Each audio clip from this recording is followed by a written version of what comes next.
little bit of a introduction to him, and then we're just going to kind of do this almost like interview style. So I'm going to ask him, a number of questions about his walk, a lot of the questions that people have asked me when they're curious about some of the experiences that Joe had. So I'm going to touch on all those kinds of questions, and then when we're done, we'll open it up for any additional questions you guys might have as well. But just a little bit about Joe. So we met when we were in college seminary together. We entered the same year. I was a year ahead of him in studies. And so we were out in St. Paul, Minnesota when we met. He's originally from the Indiana area. So we became good friends when we were in seminary. When I was done with seminary, I moved on to graduate studies in Detroit. Joe did one more year of seminary, and then he ended up discerning out, and he's done a number of things over the years since seminary, but we were able to stay in touch. And this is actually his first chance to come out and visit me in Harbor Beach. So the first question to put him on the spot is, any first impressions of Harbor Beach, Joe? Yeah, that's a good question. I think y'all have something special here. It's a beautiful town. I think it's well kept up. You have the Lake Huron, obviously, which is so beautiful, and I'm sure y'all are like, oh, this is, normal. It's not very special, but it is a beautiful place to be. I'm very, I guess I'm a little bit, how would you say it, partial to small towns or small cities. Over the walk, there was just so many that I went through, and you just find the best people there. So, never been up through this part of Michigan, but it is very, very beautiful. Awesome. So, Joe, when we're talking a little bit about the walk, some people are kind of curious. I mean, did this idea just come out of nowhere, and one day you're like, all right, I'm just going to go walk across the country? Is this something that you thought about as a little kid? Like, give us some sense of when were the seeds first planted about this idea? How long did it take to kind of let it marinate and really kind of think it through before you said, all right, I'm actually going to do this? Walk us through that whole thought process. Yeah, so it started when I was about 7 years old. I watched Forrest Gump, and ever since so I had been thinking about it ever since 2018. In the springtime of 2018, I went to the Holy Land. I got a chance to go there, and it was really amazing, the size of the Sea of Galilee. And I don't know how many of you have been there, but for me, I had pictured this like amazing lake, and so many miracles had done on it. And I was just very surprised at how small it was. That the God of the universe, for the most part of his public ministry, just decided to walk around this little lake. And it really shook my whole modern, industrial, scalable sensibilities. It's like, well, if this guy wanted to start a revolution, he should have done more than just walk around a lake. If he wanted to make his word known to the nations, just walking around this insignificant lake would have been a good idea. So that's kind of what put it in my mind the first time, of how do I view ministry? How do I view the Christian life? How do I view a world revolution that Jesus is a part of, or Jesus started and modeled for us? So that really got my imagination going. And ever since then, I had always wanted to do some sort of walking pilgrimage. Just that idea of him walking around that lake for 3 years. So it took a couple of different iterations. I started my walk in 2023, and the idea came into my head in 2018. So it wasn't kind of like this, I just got up one morning and started walking. I was praying about it a lot and thinking about, okay, is this something that God is calling me to? Because, when I'm sure all of y'all have had ideas pop into your head that are a little bit strange or maybe not out of the ordinary. So that was the first question in my mind, is okay, is this just something that I cooked up in my head that is just a weird idea that I had, or is this something that God is actually inviting me into? So that was a big part of the discernment of what I'm, yeah. Mm-hmm.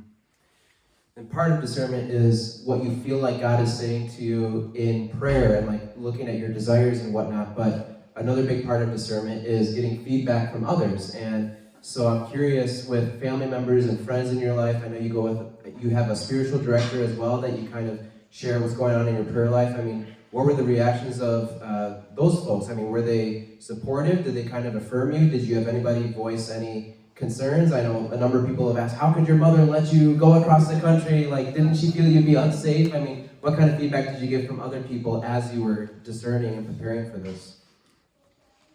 Yeah, to start with my mom, I had told her many years beforehand that that was something that I was thinking about doing, and the first time she said, like, that's probably a bad idea, you probably shouldn't do that. And I was like, yeah, but I had kind of like eased her into it for a number of years, so that by the time I was really convicted, I really was convicted at the beginning of 2023 that this is something God was calling me to do, and that it was the right time.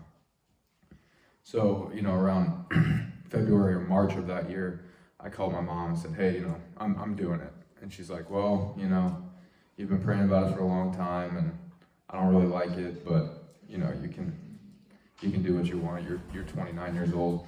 And I originally told her that I wasn't going to take a phone at all. And so I told her that like when I was doing it, she's like, you're still not taking a phone, are you? And I said, nope. And then after a number of interactions with her, with some friends, in prayer, I originally thought that I wasn't supposed to take a phone at all, but then it was just not taking a smartphone.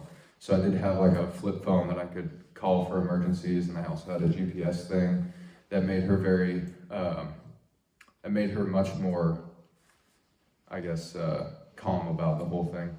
I didn't give my dad as much warning. I probably talked to him maybe like 6 months or a year beforehand, and I was like, hey Dad, I'm thinking about doing this. And then like in March, I was like, hey Dad, I'm doing this. He's like, he's like, you're a grown man, you can do whatever you want, but I think it's a terrible idea. But it's kind of cool to see them over the course of the months, calling them and sharing all the good stories and how God provided throughout all of it. They originally were very concerned, but as it got normal over the course of the 11 months, there's a lot of that. I had, 2 spiritual directors over the course of the 5 years that I was discerning this. The first was Luke 10 was very impactful for me, where Jesus sends out the 72, go forth in every town and village, heal the sick, cast out demons, and proclaim that the kingdom of God is at hand. And my first spiritual director was like, well, if that is the impetus for this journey, then the discernment is really easy. If you can find someone else to do it with you, then it's God's will. And if it's not, if you can't, then it's your idea. And so I had asked a bunch of people over those 3 years, different pilgrimages. One was up to St. Andre Bessette in Canada. Another one was across New Jersey. Another one was to Minnesota. And I asked people about like doing something like this for a long time. Everyone said no. And I was like, all right, it's not God's time, or it's not God's will. I'm not really sure. And then there was a retreat over Christmas where the mission kind of changed in my mind. It was originally, Luke 10 is one of missionary activity, going out, preaching the word. And then over that retreat over Christmas, it kind of morphed into more of a preparatory and a spiritual, like learning about who God is in my life, and kind of almost going out into the wilderness, more along the lines of a John the Baptist. So after that happened, that idea of going out 2 by 2 wasn't necessarily appropriate. So my other spiritual director was like, yeah, this seems like something that God might be calling you into. So I started by myself, but we'll get into more of that later. So one of the things, as you were walking and people asked you, why are you doing this? Because usually some people do it for a cause. Maybe they had a family member that died, and so they're doing it in memory of that person. You actually I think you had something like 3 things that you would tell people, like there's 3 reasons why I'm doing this, or like 3 things that I'm praying for. Can you talk a little bit more about the motivation? What got you started on this, and what kept you going in even the most challenging moments? You had like a certain mission or purpose as you were walking. Yeah, so the big 3, I would always start with praying for the country, because people can really understand that. No matter if you're faithful, no matter if you're Protestant, no matter if you're Catholic, everybody kind of understands that. So I'd usually start with that, and then if people were really interested, I would go into the ways that I was praying for the country. And I was praying for the country to have a new heart and a new spirit, that we would move away from our idols and we would learn to love God with our whole mind, our whole heart, and our whole self. And those 5 idols that I was particularly praying against were money, attention, bodily immorality, status, or what other people think, and then control, or fear, or self-preservation. And actually, the self-preservation thing came about with a conversation with Father Kevin in Alabama, so that one got added. But there were those 5, and it came to me in Mass when I was like looking at the American culture, and I was praying for America, and I was just like really upset. I was like, Lord, look at all these people that are chasing after money, look at all these people who are so distracted, look at all these people who are wrapped up in bodily immorality, or who care about what other people think. And the Lord said to me, he's like, oh, you who see the splinter in your brother's eye and don't see the wooden beam in your own. You know, so that was like a wake-up call for me of like, I have this heart for the country that we're so lost, but it doesn't start with like me condescending and coming down to the rest of the country. It's like, well, how can I change? Because I'm caught up, I'm swimming in the polluted water that everyone else is, so there's not like these things haven't escaped me. So that leads me to my second one. A fun fact about that is it actually spells Mass, so money, attention, sex, status, self-preservation. There's an extra S in there, but it came to me in Mass, so that was an easy way for me to remember it, and something that I prayed for every day for 346 days was that we would turn away from those idols and move back to God. And then the second one was in the tradition of St. Francis and St. Ignatius. Both of them went on pilgrimages to the Holy Land, and their first intention was always reparation for their own sins. That's a deep tradition in our Catholic faith, that when you go on pilgrimage, you're hoping to be changed, and you're hoping to experience God. You're hoping to leave behind the old man and bring about the new man. So that was the second one. I was praying for the country, but I was also recognized that I had some work that I needed to do, so I was praying for that. And then the third one was trust in divine providence. So I just felt like I needed a experiential example of how God is faithful. Like, I knew that in my head, but when it came down to brass tacks and when the rubber hit the road, a lot of times I was just trusting myself. So I was praying for an experience of God's divine providence. And but usually, like, if people ask me, I just be like, yeah, I'm praying for the country. You know, that's what I would say in the first thing. And then if people were more interested, I would kind of elaborate on that. So that last point, would you say that was the motivating factor as to why you set out with no cash, no credit card, no smartphone? Was it to be able to experience God providing for you? I mean, what other rationale would there be for starting out the walk in that way?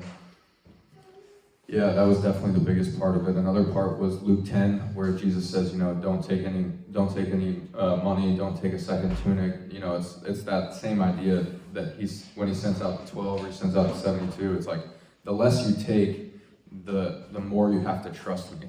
So I did take a huge backpack with me because of the length of my journey, but yeah, that was the biggest thing. And also it was kind of a discernment throughout the whole thing as well. So like, I was pretty convicted towards the end of the discernment, and when I started walking, I was like, I really think God is calling me to do this. But it might have been like 80%.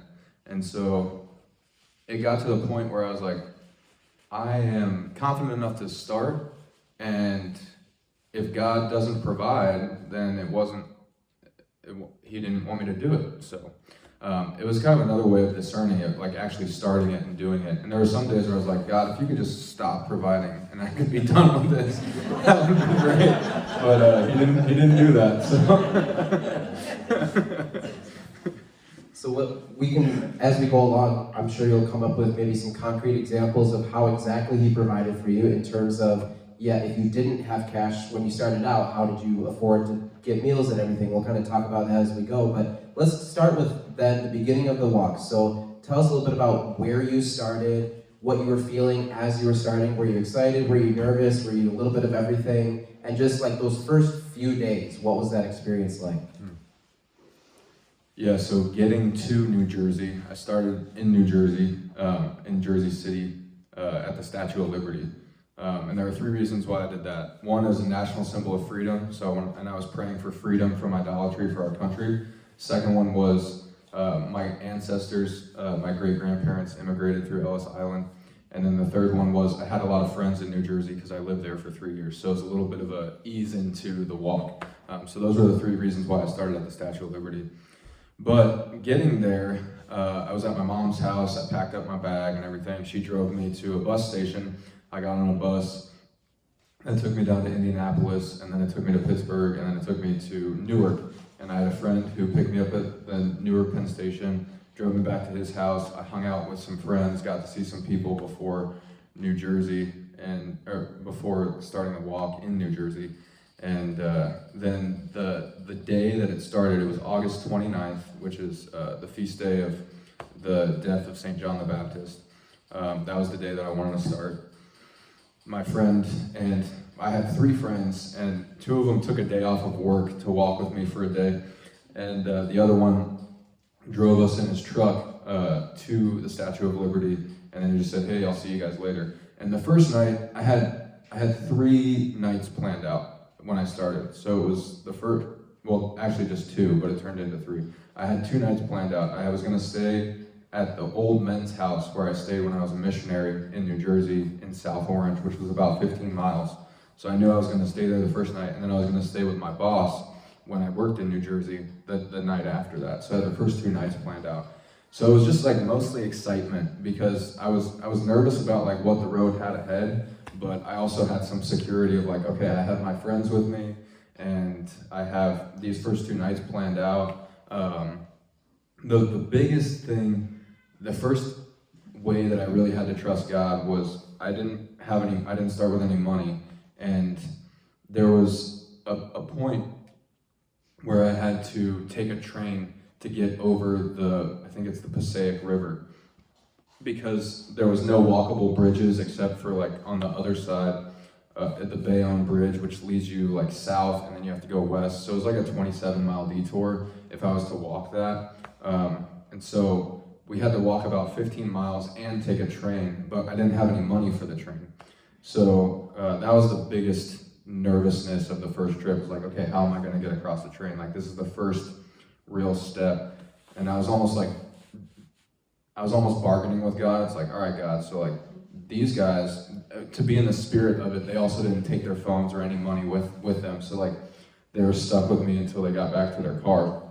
I was like, these guys have to work tomorrow, so you have to get them over. Like, it's not about me. Like, yeah. So the first lady that we asked, I believe her name was Peggy, asked, like, I didn't even get my story out. You know, I had this whole thing cooked up of like, we're walking across the country, praying for the country, this, that, the other thing. And I was just like, hey, you know, we need to get over to the other side of the river. Is there any way that you could give us a ride? And she's like, I don't have a car, but here's a Metro card and $20 if there's not enough money on it. So it was just like, right away, that first time that God provided, it kind of like set the course and started to build my faith step by step. So after those first few days, how do you get a sense of where you're going? I mean, you don't have a smartphone with Google Maps. I mean, how do you plan out your route and know what roads you have to take? Do you just keep going west, or how did you plan out where you needed to go? Yeah, so starting in late August, I knew that I didn't want to walk through the Midwest in December. So I knew I was going to go south, and this was truly a pilgrimage. So there were four spots. I'll show you guys on the map. So there were 4 spots I wanted to visit. So like I started up here, and the first one was in northern Alabama, the EWTN shrine to the Blessed Sacrament, the one that Mother Angelica went. So I knew like I wanted to go down there. And then I heard about Emmitsburg, which is right here in this part of Maryland. And that's St. Elizabeth Ann Seton. That's where she's buried. So I knew I wanted to go here first, and then Alabama. And then there's a shrine in Oklahoma City to Blessed Stanley Rother. So I knew I wanted to go there. And then the last one was I wanted to go to at least one of the missions of Junipero Serra. So Junipero Serra was a missionary in the 1800s who started way down here and walked all the way up to San Francisco. And that's the reason why all of those towns are named Los Angeles, San Diego, San Francisco, because he started those as mission churches. So it's really some of the first like Catholic missionary endeavor in our land was actually done in California before it was even America. So those were the 4 places I wanted to visit. So I kind of had this like general route, but the weather was a big part of it when I was going through it, and I guess more on a micro level. Where would I go for roads and stuff like that? I knew that the first few days I had friends, and then those friends had friends, and they called their friends and said, hey, can they stay with you? And so the first day I stayed outside in like a tent on somebody's yard, I think was like the fourth or fifth day. And so the first 4 or 5 days were nice because I had my friend who knew a friend who knew a friend, that was 15 miles down the road or whatever. So that kind of structured my walk. And then those people that I stayed with or that like knew somebody, they would help me, they'd print off something from Google Maps and I'd get a turn by turn of where I needed to go, or I could call the person that I was going to and they could help me find directions. So that was kind of the micro level. And then very early on, I met this couple at a Carmelite monastery, or a family at a Carmelite monastery in New Jersey, in South New Jersey in Flemington. And they're like, well, if you ever come by Maryland, like you can stay at our house. And I was like, that'd be great. So that was kind of the next after that. I had these like little touch points along the way of like, I have a friend in Tennessee, or I know somebody in Alabama, or I know somebody in Texas. So there was these little touch points along the way where I was like, yeah, if I go there, I know I'm gonna have a warm bed, a shower, and a meal. So like I'm gonna kind of try to go towards those places. And a lot of times I would just like do this crazy thing that no one does anymore. I would like stop into a gas station and ask for directions. And it was really cool to see the generational difference, because like anybody like older than, I don't know, like 40, they're just like, oh yeah, you go up here, you do this, and then anybody younger than 40 is like, why don't you just look at your phone? Like, why are you asking me? Like, I don't know where I am, just look at your phone, that's what I do. So that was kind of like, that very simple thing was like, I ran into this man in Alabama who I like am still friends with, still talk with, because I asked him for directions. He was a Catholic guy. I was in Alabama for an extended period of time because my mom and my sister were flying in to have Christmas with us. So I was in this town for like 2 weeks, and I went on a bike ride with this guy. He invited me over for dinner. He like helped me get in touch with the parish, and it's all because I asked him for directions. And it's like, that was really profound to me of like, we don't really talk to each other anymore because we don't need to. And so that was really beautiful for me of like, we have this illusion of independence with our smartphones, but it doesn't like help us in the very human ways of connecting. So that was a real gift of not having my smartphone. I was just able to like ask people for help, and it turns out that can actually create community when you like need each other. So that was really neat. Yeah, that's awesome. Quick side note, that coffee pot is kind of taunting me just sitting there. Can we maybe get a couple cups and then we get a chance? Thank you. It looks good. No, black is good for me. That's nice. Can it wait, or is it right with what he was saying? Or? Okay. So there's a lot of interesting people that you've already referenced some of the people that you interacted with. There's at least 2 people I wanted you to specifically tell us a story of what it's been like, what it was like to meet these people. The first one I want to ask you is the bike guy, and I think I know what you mean. I think you know what I mean by that. So explain the bike guy that you met. Yeah. This was fresh in my head when we were together around Christmas time last year. So I was walking from Rome, Georgia to Cedartown, Georgia. Thank you so much. You're welcome. I was walking from Rome, Georgia to Cedartown, Georgia, and that's like the very northwest corner of Georgia. So it's like I was in Georgia for maybe a week, so I barely got into Georgia. And I'm walking along, I got my backpack, and I always walk on the side facing traffic because you want to see what's coming at you. And so I was walking southbound on the left side of the road, and he was riding his bike southbound on the other side of the road. And he calls over to me. He's like, hey, come over here. I want to talk to you. I was like, all right. So I walk over, and he's obviously like packed out for a journey. His bike is loaded down with stuff. It's like camping gear, cooking gear. I later learned that he had a cat on there. It was like, you know, like, so it was like, his bike was like loaded down. And so I was like, okay, this guy seems cool. He seems like he's doing something like similar to me. And the first question he asked me was like, are you a walker?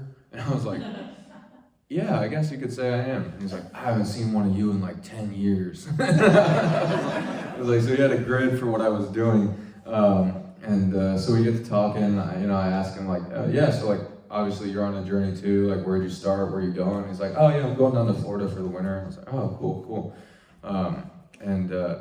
And so where'd you start? When'd you start? And he just kind of like evaded the question a little bit. He's like, oh yeah, like this, that, the other thing. We started talking about something else, and he eventually said like, well, you seem cool. I normally don't do this, but there's some pine trees over there. Like you wanna camp out, and I'll make you breakfast in the morning, and we can hang out and talk. Like life on the road is kind of lonely, so when you see somebody else who's doing the same thing, you're like, heck yeah. So I did that, and we got tent set up and everything, and we were cooking dinner, and again, I asked him like, okay, yeah, like where'd you start, man? And he kind of voiced the question again, and finally I get it out of him. I was like, where'd you start, where are you going? He's like, I've been on the road for 35 years. So he's just been biking around the country for 35 years. I think this guy was probably, I never asked him, but he's probably in his 60s, maybe mid 60s. So he'd been doing it like since he was my age, that he's just been biking around. And he was so ashamed, because he's like, I started off with a bike, and now I have this electric pedal assist because I have too much stuff and I can't do it. And I was like, you're an animal, it's all right, don't worry about it. But yeah, so we talked about, God, and he had some strange ideas, but he was a genuine person, and he was very much a Luddite. So he like didn't have a phone, he didn't have anything technological. He only had a ham radio, and he would listen to that every once in a while. And he had a window washing kit, and that's how he had all of his expenses met. He would just go into towns, find small churches or small mom and pop things that maybe needed their windows washed, ask for cash, and then he would keep moving along. But yeah, that was a really fascinating encounter with that guy. And it was, it's always that thing of like, when you think you're doing something crazy, somebody's doing something even crazier. So, that was awesome. Can you talk a little bit about, as far as, your mom was concerned about your safety, and like even as you're sharing that story of this stranger saying, hey, you want to come, stay the night with me over at this pine tree, and it's just like, there was probably a number of instances where, maybe you did feel like your physical safety could have been possibly in danger, or what about just like with physical health? Did you experience any really rough physical conditions? I know part of it was going through the desert and trying to stay hydrated. I think there was an illness at one point too in the walk. Like, describe the physical sense of either like danger or just sickness, or like the physical limitations you came up against with yourself.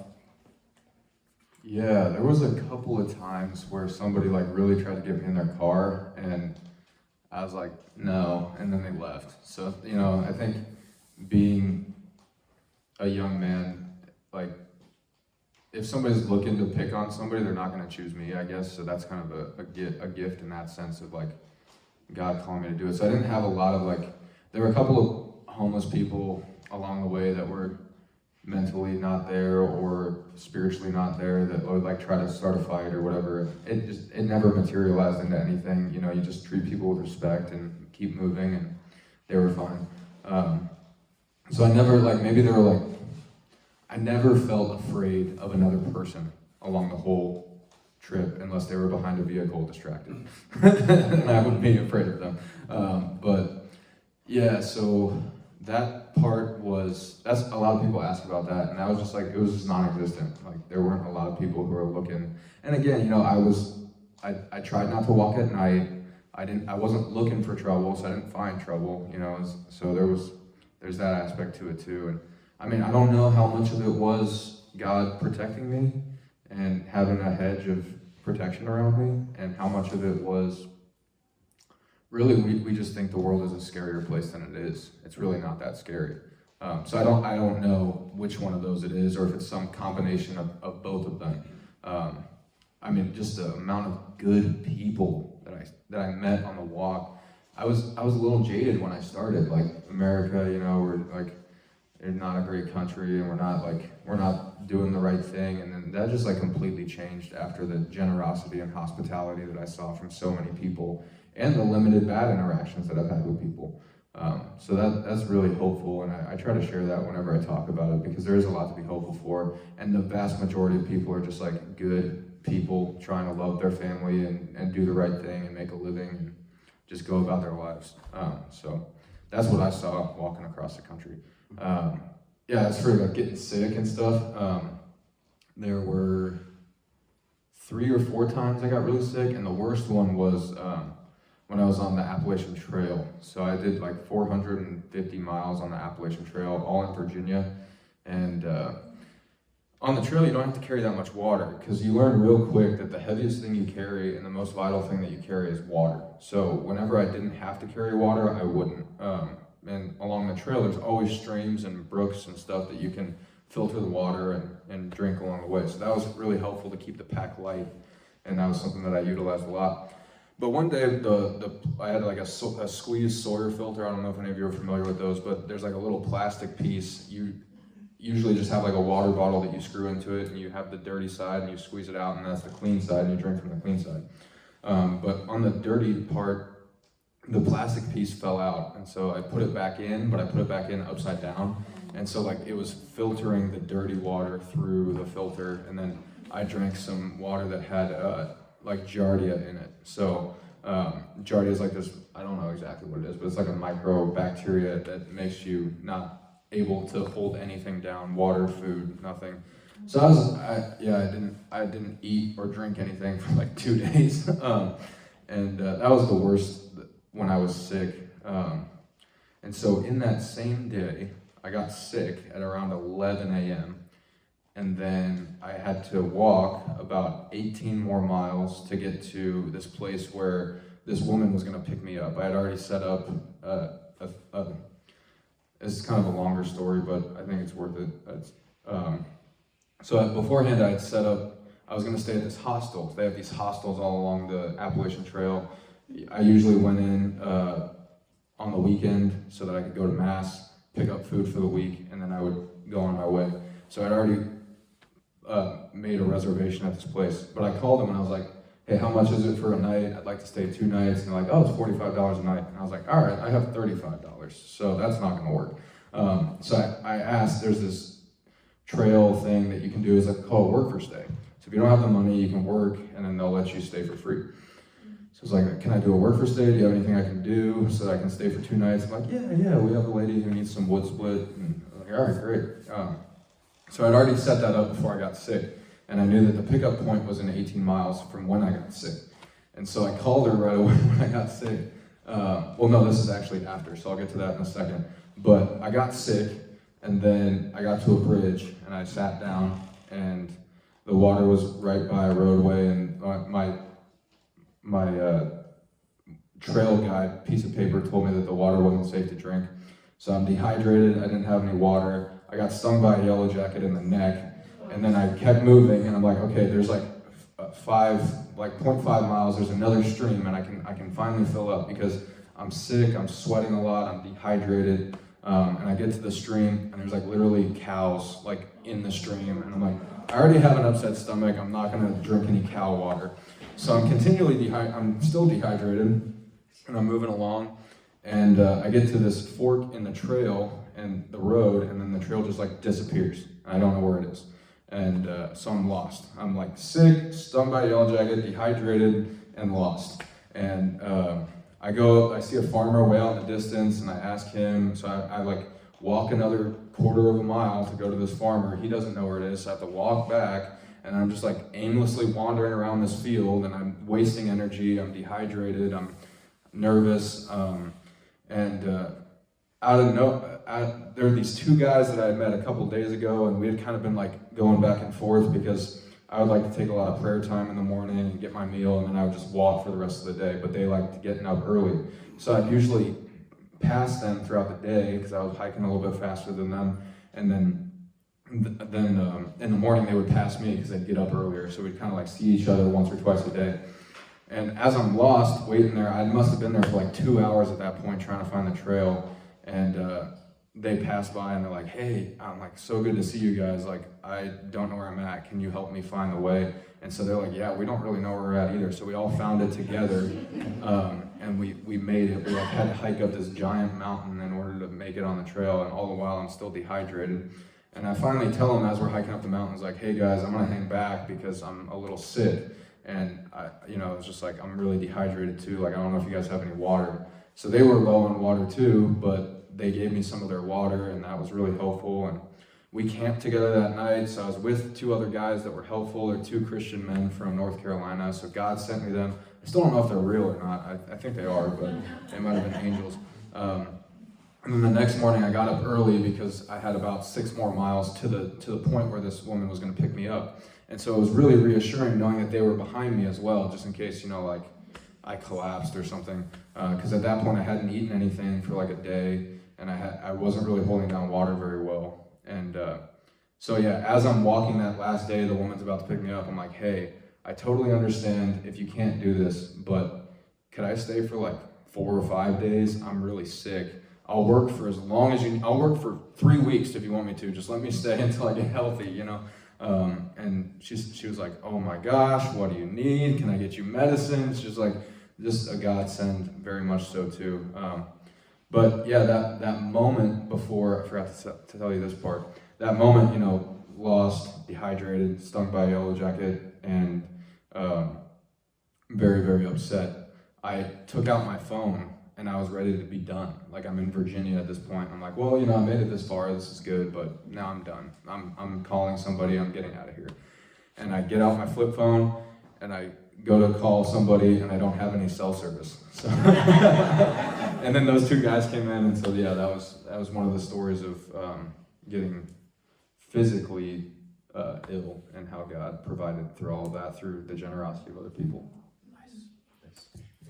Yeah, you touched on 2 things there that I was going to ask you about, and so one of them you kind of alluded to when you mentioned that, because I remember when we met in Alabama, this is one of the things that you were just kind of starting to reflect on and come to the realization of, was that whole idea of when you started this walk, you're praying for the country, realizing that it needs to undergo conversion and whatnot, and there maybe is that little bit of jadedness from everything you watch on the news makes it look like our country is in big trouble and everybody's going crazy and all that kind of stuff. But when you actually meet people on the ground, there's just so many good people, to put it that way, like just the people who stepped up to help you when you were in need, or in just the way that you felt safe all the way through. I mean, that was one thing that I was hoping you were going to mention, was just the way that your perception changed, and realizing that, yeah, the crazies make it to the headlines on the news, but for the most part, I mean, there are still a lot of good, just salt of the earth people throughout the country. So I think that was a good realization you were able to have, and that you can share with others, because a lot of us, look at the news, and whether you're on the left or whether you're on the right, like you're worried and you're fearful for the future and everything, but it's good to have those kinds of concrete experiences to be able to share with people. And the other thing that I was going to ask, which you started to allude to towards the end there, was, were there any other moments where you were like ready to say, okay, like I tried this, but I'm out? So that rock bottom moment when you were in Virginia, that was one instance where you felt like, all right, I'm done. Was there any other low point where you're like, okay, I'm ready to pack it in, and what led you to keep moving forward?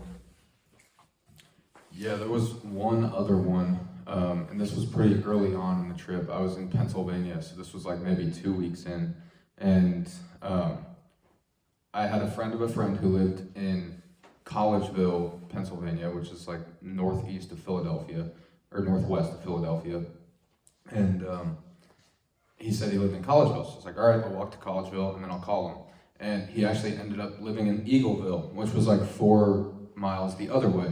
So I had already walked about 12 miles that day, which was a lot for me at that time. Maybe it was only 10, but I think the total was like 14 miles or so for the whole day. And I brought 2 pairs of shoes when I started. First were sneakers. They're like Adidas Terex, which is like this boot combo thing that was really, really good. I really like those shoes. And the other one were Chacos, which I didn't really break in the Chacos at all, and so that was a terrible idea. And that was the first day I wore the Chacos, so I'd been hiking in the Chacos for like 10 miles, and I stopped in Collegeville to call this guy, and I looked down and like my feet are bleeding. I'm like, oh, that's not good. So I got out of those and I got on my shoes, and so my feet are like really hurting at this point, and I call him and he's like, oh yeah, we're like 3 miles up the hill, like back east, like the way that I just came. And I was like, oh man. So, I'm tired, my feet are bleeding, and I know this guy, he's a friend of a friend, so I know I'm gonna try to get there either way. But I got to the top of this hill, and it was probably the worst road I walked on the whole trip, or maybe I had some other motives on why I thought it was the worst one, just because it was a bad time. But it was like it was a 4-lane highway, 2 on each side, and just like no shoulder. People are flying down this hill, and it's a steep hill. So I get to the top. I still remember the church that I sat at. It was called like Lower Providence Baptist Church. And I was like praying. I'm like, Lord, I think I'm done. Like, I made it through New Jersey, but I don't know if I can do this anymore. Like, I'm absolutely spent. I don't want to do this anymore. And at that moment, the guy, I think I called him or he called me, and he's like, oh yeah, man, you got like 3/4 of a mile left. And he's like, well, even if I am done, like I still need a place to stay tonight. So it's kind of that necessity that made me move forward in that scenario that I had. I was like, it's either sleep there on the step of the church or go to a bed with a shower, and these people are going to prepare me a meal. So it's like, okay, I can do another mile to get there. And then I just, this poor guy, I just like laid it all out to him, because, I didn't have anybody to talk to, and he was this guy who's opened up his home, and I was like, yeah, man, I'm really done with this. It's been tough. I want to quit. And this is the first conversation I'm having with this man. And he was just super encouraging. Like, the Lord used him to encourage me, and got back up that morning, and I had a new conviction to keep going. So it was just a low moment. And then that was 2 times I wanted to quit because it was bad. And there was a 3rd time that I wanted to quit because it was so good. So in Mississippi, this was like middle of January. I'm in Starkville, Mississippi, which is a college town. And I had a friend from New Jersey who knew a missionary, a focus missionary in Starkville. And so I called my friend in New Jersey and said, hey, do you know anybody in Starkville? He's like, oh yeah, a good friend, Andrew, who lives in Starkville. I said, all right, can you give me his number? And I called him up. And it worked. God's providence is so good, because that week, the high in Mississippi was 35. And I was not expecting Mississippi to be that cold, but they just had a cold front come through that week. So the -2 in the evening or at nighttime, and my sleeping bag was rated to 0 degrees. But I had already learned in Virginia that the comfort rating is different than the survival rating. Like, you'll live if it's 5 degrees, but you're not going to get any sleep. You're going to be shivering the whole night.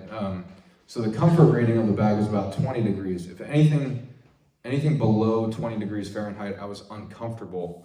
But anything below 0, I would be in trouble. And so there were like multiple nights where it would be below 0 in Mississippi. And so I called him up. I was like, hey, Andrew, I'm Brian's friend. I'm doing this thing, walking across America. It's supposed to be really cold. Like, can I hang out with you guys inside until the weather warms back up? It's like, oh yeah, sure. Like Southern hospitality to a T, really awesome dude. And I stayed there for about a week, and at the end of it, he was like, you should stay for another day, man. We love having you around. I was cooking up fried chicken, and I didn't have anything to do, so I was like reading and praying and cooking the meals, and they're all college missionaries, and I was a college missionary for 3 years, and it was an environment that I knew. Like, everything was so new for that point, and for like 4 months, every day was a new adventure. Every day was like a new experience. Every day I didn't know what I was going to get into. And so to be back in Mississippi in a college environment where I was ministering to people, and I was helping people, and I was sleeping in the same bed for multiple nights, I was like, I could just stay in Mississippi the rest of my life. Like, I could just hang out here for the rest of my life. So there was like I thought about it and prayed about it for a couple of days. Like, am I supposed to just stay here? So ultimately the answer was no, but I think there were about 3 times where I really considered stopping. one of the things that I was impressed by when I went to visit you in Alabama, I asked earlier about how you kind of planned out your route, and one of the things that I noticed when we were chatting was you had your big atlas out, which, I remember that as a little kid, like you were saying, before smartphones and GPSs, you had those big maps that you had to know how to read in order to get from place to place. And I watched you as you said, okay, next Sunday, I have to get to Mass. So let me look at where there's going to be a town where there's going to be Mass next Sunday that's about 70 miles away so that I can pace myself for 10 miles a day. I mean, your Catholic faith was a central aspect of this journey. You already mentioned that's part of the motivation for going on it. You're talking about all the ways that God has provided for you. What about like a renewed appreciation for the sacraments? I mean, did you experience the Eucharist nourishing you for the journey, and any reflections on the importance of your Catholic faith and the sacraments throughout the journey? Yeah, that's a great question. I have many things to say about that, but a lot of people ask me, like, what did you miss most when you were on the road? And I always say there's three things that I miss most: good coffee, the sacraments, and indoor plumbing. Those things, sometimes, like today, I get to do all of those at the same place, and it's amazing. It's like, it's always fun to come into a church, So, yeah, that was deeply grateful for everything that we have in our modern day and the availability of the sacraments. Yeah, it didn't really start out that way, because when I talked to my spiritual director, there's traveling grace and the church provides, and so like if I wasn't able to actually make it to a Mass, there was extenuating circumstances that like it wouldn't be a mortal sin if I didn't make it to Mass. But the encouragement was always to try to make it to the Mass. I missed Mass 3 times over 11 months. And the first time was I was on the Appalachian Trail, and I was like, I could get a ride. I have enough money to try to get a ride and stuff. And I was like, no, I'm just not going to go. Like, I just got on the Appalachian Trail, and I kind of want to stay on the trail. And so instead of going to Mass, I walked that day, and there was a nor'easter that came through, and I just got rained on for like 15 hours.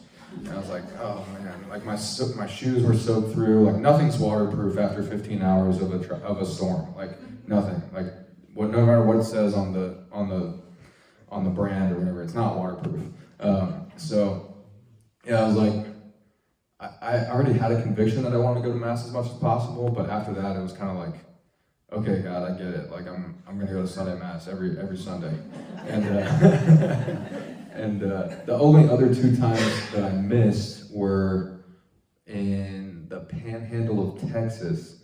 We went to the Catholic Church first, and they had on their website a Mass for the Vigil, and there wasn't a Vigil Mass there was only a morning Mass. So they had gotten rid of the Vigil and didn't change their website.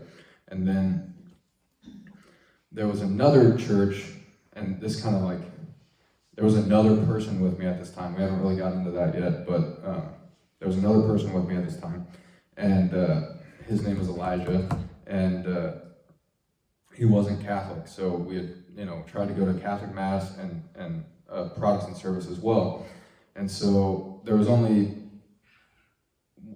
so we called the priest and asked him, like, hey, we're trying to get to Mass in the morning. Is it okay if we camp on the property? And he said, no, I have to talk to the parish council about it, and they don't meet until next week, so we can't allow you on property. I was like, all right, that's fine. So we went to this other church, it's a Pentecostal church, and we asked them if we could stay, and they said yes. And I was like, oh, okay, great. But their Sunday service time was exactly the same time as the Mass, and so I'm like, I don't know what I want to do. Like, I don't want to be rude. These people are letting me stay at their church, and the Catholic Church didn't let me stay, so it's like, where do I stay? So I ended up, like, out of gratitude for the place to stay, going to their service, and that was the only one, because the times were, so I didn't go that week. And then the last time was in the Mojave Desert, where there just wasn't a church for like 100 miles either way, and actually it was really cool. The town that I was in is this like small little ghost town called Amboy, and there used to be a Catholic church there, and that's closed up and everything, but I got to sit out and pray outside of what once was a Catholic church on a Sunday in 115-degree heat. But it was, I still got to pray. Mostly it was just like, God, thank you for the shade. So yeah, that was a real gift, and actually, like, my world was so chaotic throughout that 11 months. Like I already said, like, I never knew what was upcoming. The Mass was really this, like, establishment every week where it's like, I don't know what I'm doing, but I'm gonna try to get to that town for Mass on Sunday. That's like my goal. So there was a lot of like order in the Mass that I thought was very, very, very, very wonderful and very, very grounding for me. And like, yeah, with the other person that I was walking with, we would go to all these different churches, Protestant churches every week, and there are some things that they do better than we do. I'll give them credit for that for sure. But another thing that I really appreciated about being Catholic was whenever I went to Mass, I was home. You know, like I wasn't at my hometown, but like I knew what to expect. Like it was home for me every week going to Mass. So it was this sense of home that my friend who was Protestant didn't have, because he had one church, you know, in Texas, and that was his church. But like all these churches are my church because they're my dad's church, you know. And so it's like this is the Father really gave me an experience of home, even in traveling with the sacraments and with Mass. Yeah, there's so many questions I still have, and I know so many questions you guys still have.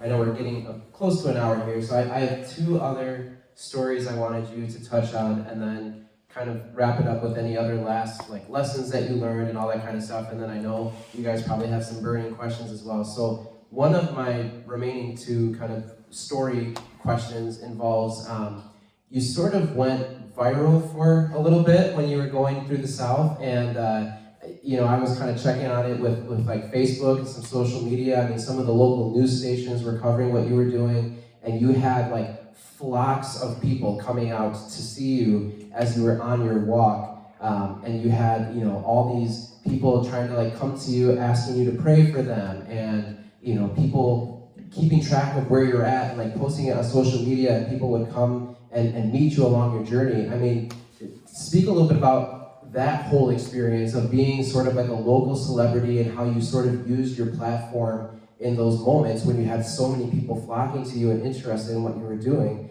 You know, what was that like, and how did you use that platform in those moments? Yeah, there's a number of things I could say about that. I just call it being Louisiana famous. Like, I was Louisiana famous. No one cared in Mississippi, no one cared in Texas, but like everybody cared in Louisiana. So yeah, what do I say about this?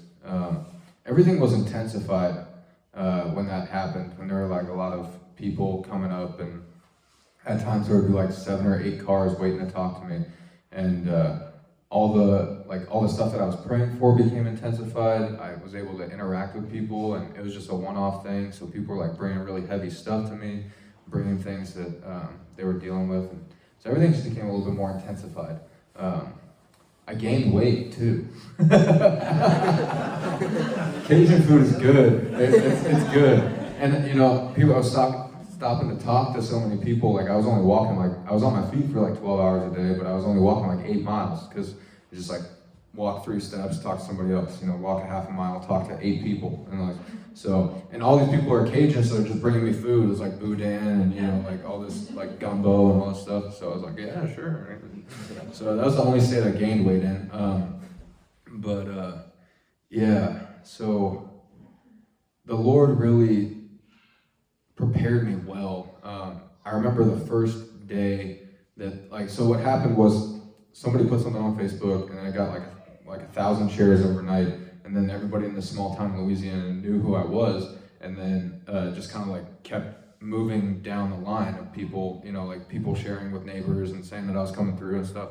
So the first time that somebody asked me for a picture, I heard the Lord say like a prayer for a picture, and that was a real preparation for what was to come, because like a lot of it was really genuine. People were very genuinely interested in what I was doing, but once you get, you know, 5,000 people on a Facebook page, some of the stuff, like, it just started to be like, I'm doing this because it's the thing to do, you know, and people would come up sometimes and they wouldn't even know what I was about or what I was doing. They just knew that like this thing was happening and they wanted to be a part of it. So sometimes people didn't even know I was praying for the country. They just knew that I was like famous, and that's why they came. And so like that was really the picture for a prayer thing. Like some people were just coming for a picture, but other people were like really coming because they wanted to pray or to like ask me about what I was doing or whatever. So that prayer for a picture was something that the Lord put on my heart. So like whenever I took a picture with somebody, I would pray for them on the walk. And so, there's just so many pictures. I must have prayed with at least like 2,000 or 3,000 people. I mean, really, I think I did over that month. And that was part of my, I mean, I told you guys the three things, right? At first it was almost like, well, how am I gonna walk across the country if I'm only going 8 miles every day? Like, this is gonna take me 5 years.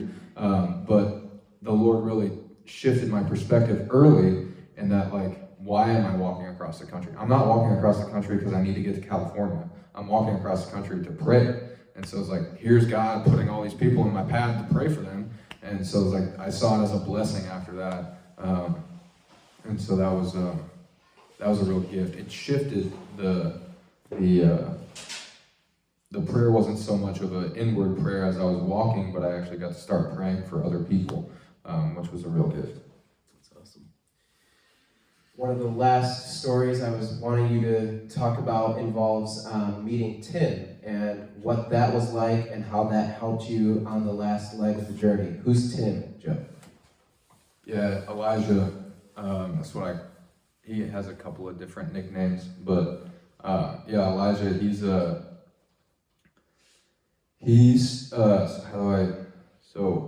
I'm gonna start with, in Tennessee, I was really praying for brotherhood. So I'd call Father Kevin, or I call him Blev.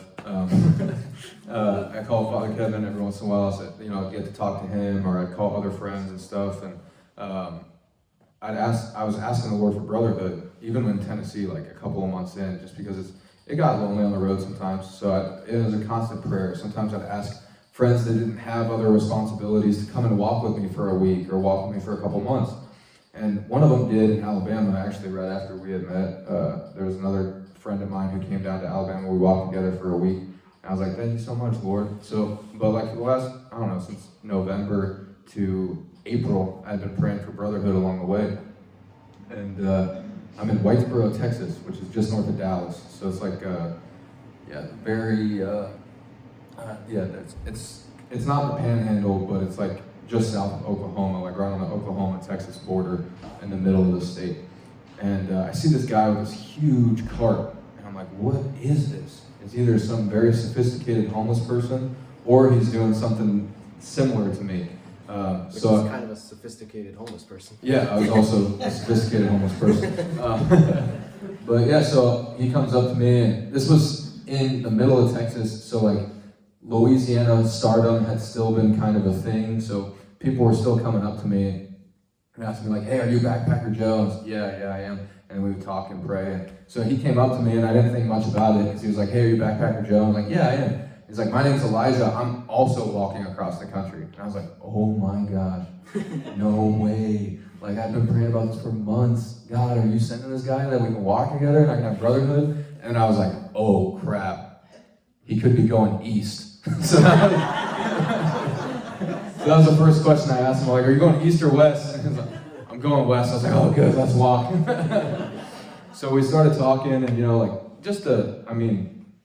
the fact that in the state of Texas alone, let alone the United States, they were on the same road at the same time, going the same direction, was a God thing for me right away. And it's something I've been praying for. I was like, did I pray you here? And we started walking, and not only were we in the same time, the same place, and going the same way, but also he was praying for the same thing that I was praying for. So he was praying for, he said it a little bit differently, but money, fame, control, all these same idols that I was praying for, he was also praying for in the country. So like when I heard that, I was like, okay, we gotta walk together. Like this is definitely a God thing.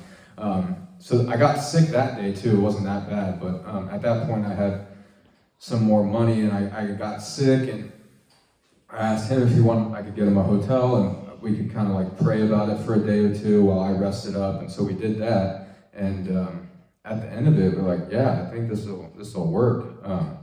But there were two things that he felt very convicted of in his own journey that I was doing a little bit differently. So it was kind of like he wanted to walk together as well, but he had to be faithful to what God was calling him to do. So the two things were, he felt like he did not want to be online at all because he really wanted to see God and God alone provide for him. Because one of the things that happened in Louisiana when I started to get people involved was, or I didn't get anybody involved, somebody started a Facebook page and then it took on a life of its own. Again, I didn't have a smartphone, so I couldn't even go on Facebook. What started happening was people started, providing for me along the way, and it was like, for me, that was like, this is God, like through other people, and that's wonderful. But he was very inspired by the prophet Elijah that like God fed him with ravens in the desert. So he wanted it to be God's initiative providing for him and not people arranging for him along the way. So that's one, and he was praying against fame as well. So he didn't want to be famous doing this. So that was one reason he's like, if we walk together, we gotta not be on social media. Like that was his big thing. And I was like, that's fine. Like I never set out to be Louisiana famous. It just happened. So that was easy to give up. And the other thing was, both of us started with no money, never asked anybody for money, no credit card, no debit card. We were both like trying to rely on God's providence. So that was the same. And also like he started in the summer, he's 30, I'm 30, like just all the things that came together was like incredible. But one of the differences we had with money was if somebody gave me money, I would say thank you.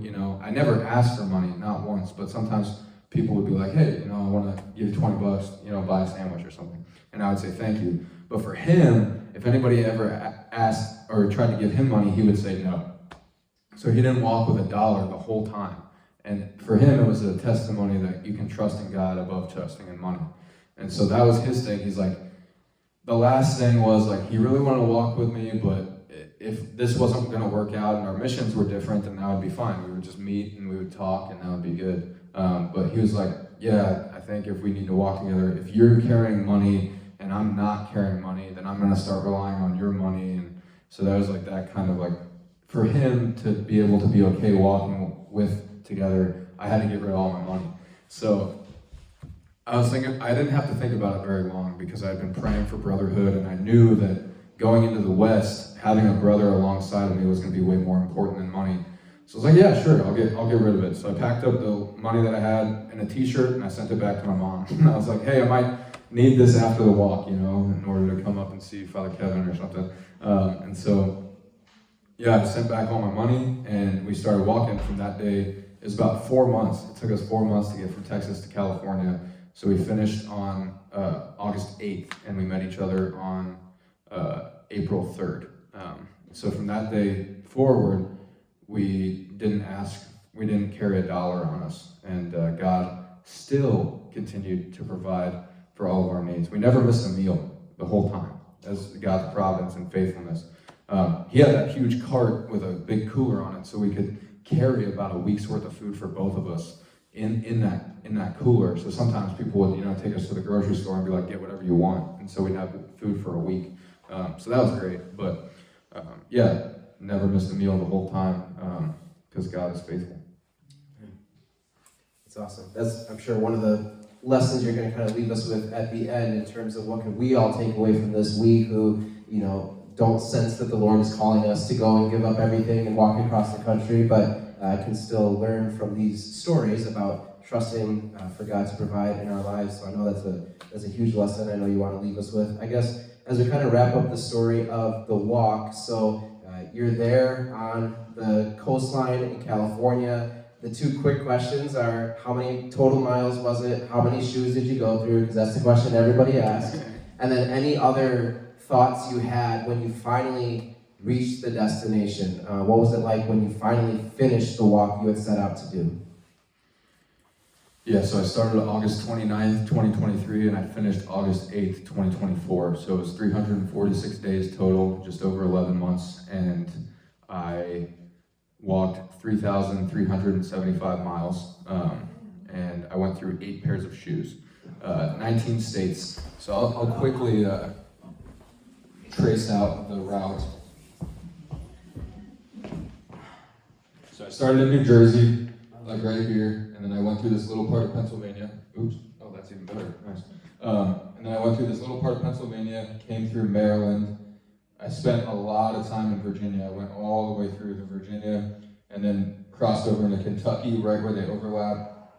Came down through crossed into Tennessee where they overlap. Came through Tennessee, spent about a week in Georgia, Alabama, Mississippi, came down here to Natchez, and then Alexandria, that's the farthest south I was. This is like late January, early February, I'm right here. And so there were mosquitoes down there in February. And I was like, what is this? I gotta get out of here. So I knew it was gonna be spring soon too, because like March is when it starts to heat up again. So after that I went north through Louisiana, and I took one step into Arkansas, so I count that. And then I went into Texas, and then came across Texas, and then I had to go up to get to that shrine that I was telling you about. Came back over through Amarillo, then we went down to Clovis, came into Albuquerque, and then we went northwest once we got into New Mexico, because it was starting to be like, we got into New Mexico on my mom's birthday, so it was May 10th when we got in here, and came across, so it was starting to get like early summertime in the south, and so it's much hotter down here because the elevation is so low. But up here, you're starting to get in Colorado, Utah, it's cooler in the summertime. So we went north in order to stay cool. And so we went up here, and we got like right here into Arizona, and we're like, well, the Four Corners is only like 5 miles away. So we can take a small day's walk and go up. So I took 2 steps in Colorado and 3 steps in Utah, so I count those too. And then we went back down, and there's a huge mountain on the San Francisco mountain range in Arizona. So again, it's like July as we're in this part. And so that was kind of our last high elevation. So it was like cool, like 85 degrees during the day when we were up on those mountains. And then on July 4th, we got off the mountain, and we got into the Mojave Desert on July 4th, which is a great time to be in the Mojave Desert. It was beautiful. Every day, except for like maybe 3 or 4 days from July 4th until we finished on August 8th, it was over 100 degrees. And for a week, it was over 110 degrees. So we got off there, and we did about 23, 24 miles in Nevada, and then we finished in California. So that's the route that we took, and that's a little bit of the reason why we took that route through there. And so, did you get winded from the altitude? No, because we slowly went up. So like in this part of Oklahoma and Texas, it was pretty much, it felt flat the whole way, but once we got into New Mexico, we're like, oh, we're a mile high already. So it was just slowly, because we weren't moving that fast either, so our bodies had time to acclimatize to that. But yeah, so that's a little bit of the practicals of the walk. And then I would say the biggest lesson I learned, there's a lot of lessons, but I guess two that I'll touch on because we are over an hour, would be, trust and to not be afraid, and gratitude. Those are like the two biggest things. It says in the Bible 365 times, do not be afraid. And it's like the Lord knows that every day we have to have that reminder not to be afraid. And I really think it's important to be prudent in the Christian life, but from what I have experienced in my life through this walk, and this isn't because of like who I am, it's just like what God has led me through. I really don't see a place for fear or anxiety in the Christian life, because our Father will provide for us no matter what. Like if we are following His will and we're in His will and we're trying to do the right thing, I really believe that God will take care of all of our needs. Where I start to get anxious and worried is when I start to think about like, well, what do I want and how do I control this situation? That's what leads to those things. But God will ultimately provide for all of my needs.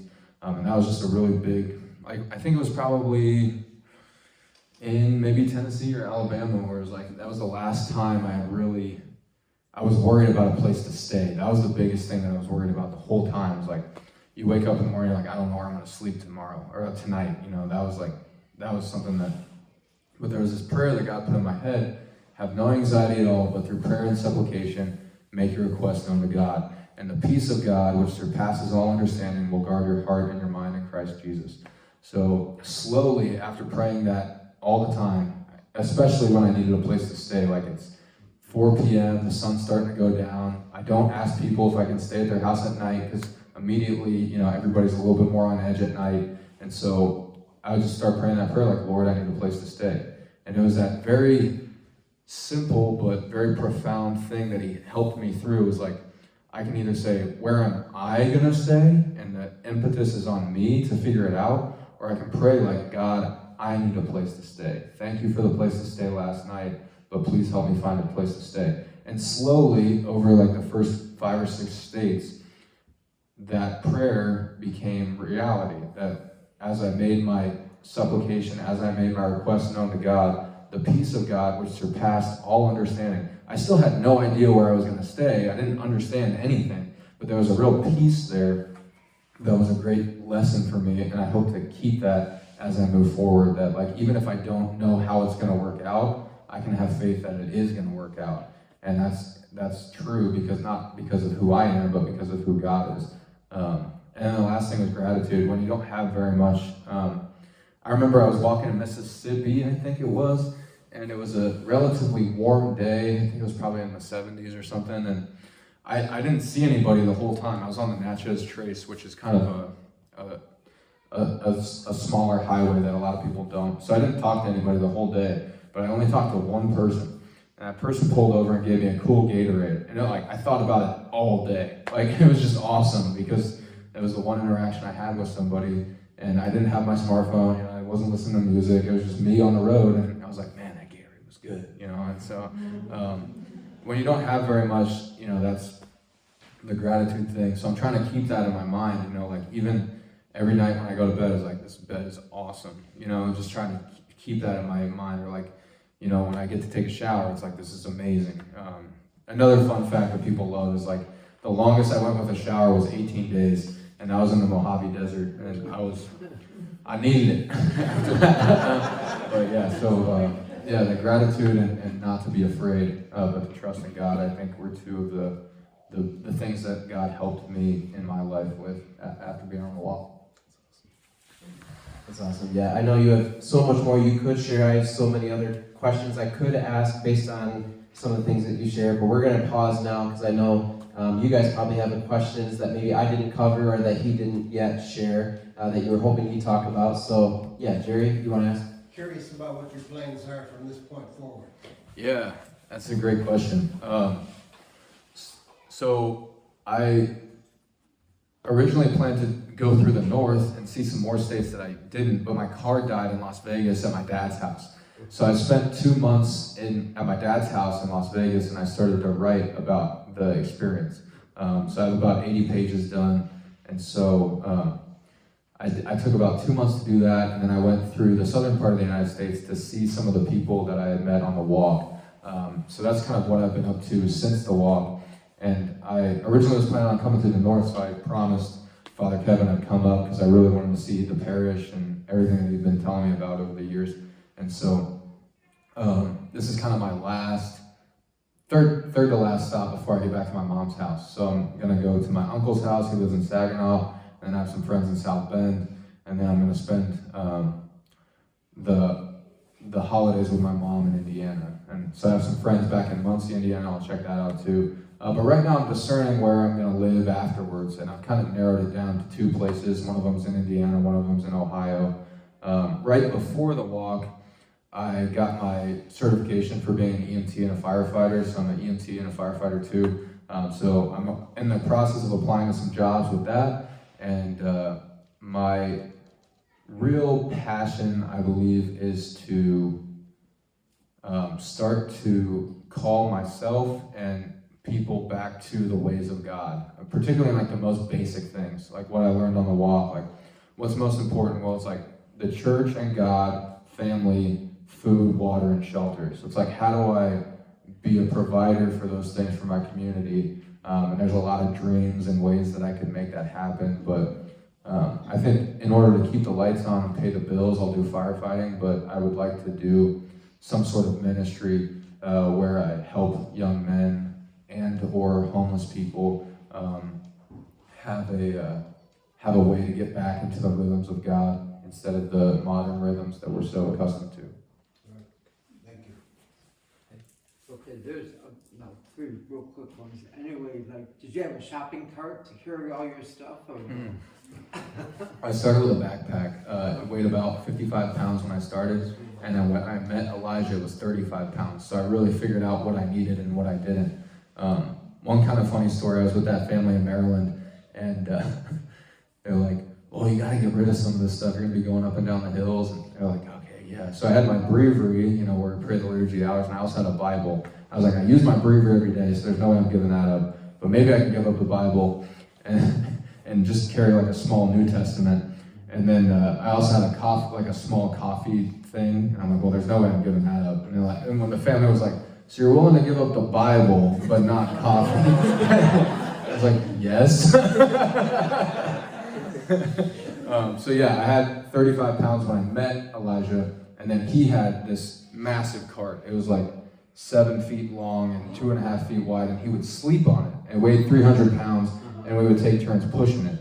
So we could carry 100 pounds of water on that thing, and that's what got us through the Mojave. Yeah, and that was actually easier than carrying 35 pounds on my back. So pushing 300 pounds was far easier than carrying 35 on my back. And like being you were in the seminary, could you like even just use bread and bless it and use it as a host? You can't? No, so I just tried to go to daily mass as often as I could, and but we did pray the liturgy of the hours together twice a day at least. So that was a way of being involved in the liturgy of the life of the church, even though we were in the middle of nowhere. And just so many, but my mind's going blank. So Okay, we'll get back to you. Yeah, Donna? Yeah, I was just thinking, how we're praying in number hours every Sunday and For vocations. and so forth, and you could get an answer to that prayer, is what I was thinking for the second baptized. That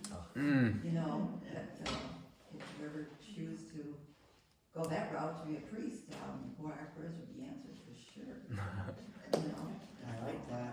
Thank you so much. Yeah, it was part of my discernment along the walk, and I was in seminary for 3 years and discerned it there.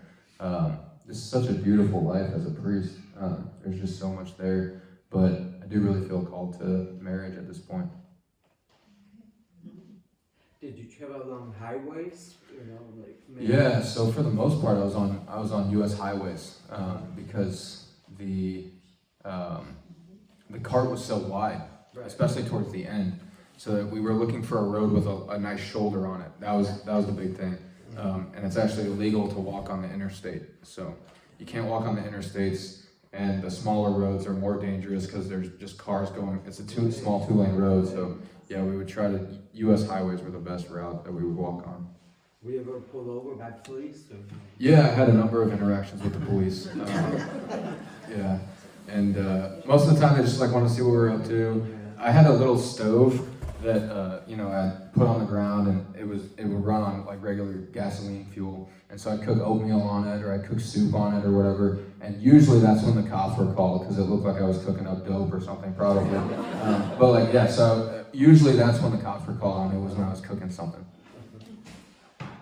They'd walk up and be like, "Yeah, you want to eat of my oatmeal?" Any other questions? Oh, hold on. Any other questions? Yeah, Lori? Do you think you would ever consider doing something like that again? Yeah, that's a great question. I think when I think about it now and what it took, I think there was a mercy in not knowing what was to come. And so now that I see what it actually takes, I don't have a desire to do it again. I think that possibly later down the road, doing a biking trip across the U.S. would be really neat. Not for any kind of something that God is calling me to be a voice of prayer for the country, but just as an adventure that I would like to do as a human being. But I think that reflecting on that question, particularly after the walk, has really made me appreciate the grace that God gave during the walk. Because there were times where I'd be this is really hard, this is terrible, but I always kind of felt like there was grace for the next step. And so as I think about doing something like that again, there's no grace for it. It's like, I don't think God has called me to do that again. So it would just be kind of like something that if I was desiring to do as an adventurer, just as a person, that would be something. But to do it the way that I did it, I don't think I'll ever do that again unless he calls me to do it again, but I don't know if he will. So, yeah, thanks for asking. Jim, you had a question? Did you ever hear like super hilly areas you tried to avoid, or certain areas of the country you stayed away from because of the terrain? Yeah, so that was part of when I met Elijah, he had that cart, and my original plan was to go up to the Rockies, because we were in Texas around early April, so I figured, okay, I could go up to the Rockies. By the time I get to the Rockies, it'll be a couple of months, so I'll get there June, July, high elevation, it'll be great, because there's no way I'm walking through the Mojave in July, so that's my original plan, was to go back up north for the summer and then come down into California in the fall or winter. Originally, I thought it would take me until February to finish, so I finished like way earlier than I thought. I thought I'd still be on the road right now. So yeah, we did end up taking that route because it was going to be a couple thousand, maybe like 500-600 more miles to go up that way, and you have to hike up the Rockies. But we ended up just taking the southern route, which was hotter, but it was much more flat. And then, so the worst day was my buddy was sick, and we were in the panhandle of Texas, and there were just these hills up and down. It was like, you go up this massive hill and then just go right back down. I was like, come on. So you're just not going anywhere. But the Appalachian Trail was also pretty hilly. Good bit of that, but yeah, a couple of mountain passes on the west. But a lot of times the way that the roads were gradated, it was pretty easy. You weren't like hiking up a steep mountain. The only time I did that was on the Appalachian Trail. Most nights, where did you sleep? Most nights. Yeah, so I would say probably 10%, maybe 20%, I was in a building. So it would be a church or a family, and they would allow me to stay in their garage or their barn or a church or an outbuilding or something like that. Sometimes even random people, I would never ask to come inside. I would always ask to camp because I had camping gear. So my normal like pitch would be like, hi, my name's Joe. I'm walking across America praying for the country. In order to like avoid illegally staying on somebody's property, I usually just ask people if I can stay for the night. I might light my camp stove to make some dinner, but I'll be out in the morning. Is there any way that you would be okay with me staying on your property? And I thought about 80 to 90% of people would say no. I really did when I first started. But that was another one of those things that was super hopeful. I was like 50% said yes, 50% said no. So a lot of times I'd only have to ask one or two people a night if I could camp on their property. So that was a large majority of what I did, was I would ask people, can I camp on your property? There's some other nights I stayed at a drive-through restaurant owned by this Catholic couple that let me stay there, and they said you can have dinner in the morning and breakfast in the evening, but we don't have a lick of grass on the place, so you got to stay on the concrete. We're like, that's fine, if it means 2 free meals, I'm down for that. But the funniest part about that was there was like 40s or 50s like surfer music playing the whole like. It was like I was dreaming of like the Beach Boys as I was singing. But yeah, so most of the time I was just in people's yards that would allow me to stay there. But that was most nights I was in the tent. Did most of them allow you to shower in that, or not really? Not a lot of people. It is like, so I would say most of the people, I'd say, half the people said no, half the people said yes. Of the people that said yes, I would say probably half of them, they just like would ask maybe if I needed some water or something, but then other than that, they were not really interested in talking too much or stuff like that. But then the other half, sometimes they'd be like, do you need anything? You need some food? This, that, the other thing. A lot of people said that. And then even fewer people, they would be like, hey, we're making dinner. Do you want to come in for dinner? And be like, oh yeah, that'd be great.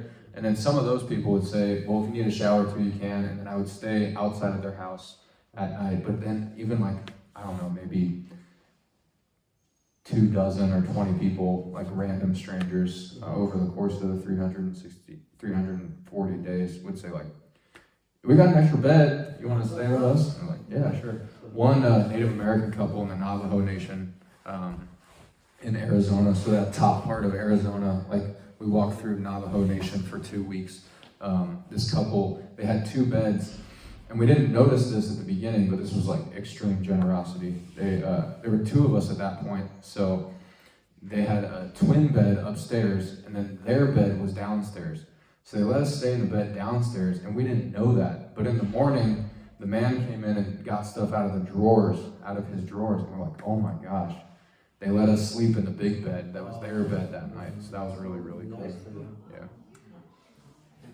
Good. 2 more, and then maybe we'll do one more after that. journal along the way? Yeah. So I have like about 5 or 6 journals, and so that's part of the writing process. Is I'm just like digitizing those into my laptop. Yeah, and a lot of them were just like chicken scratch at the end of the day when I walked 20 miles. It's like it's like did this, walked here, did that. So yeah.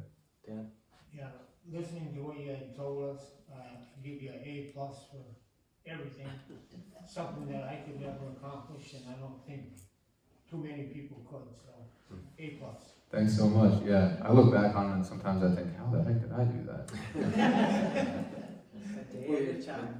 One last one, yeah, go ahead. Okay, were you entered into a book or something that people who have crossed, the country like that, or?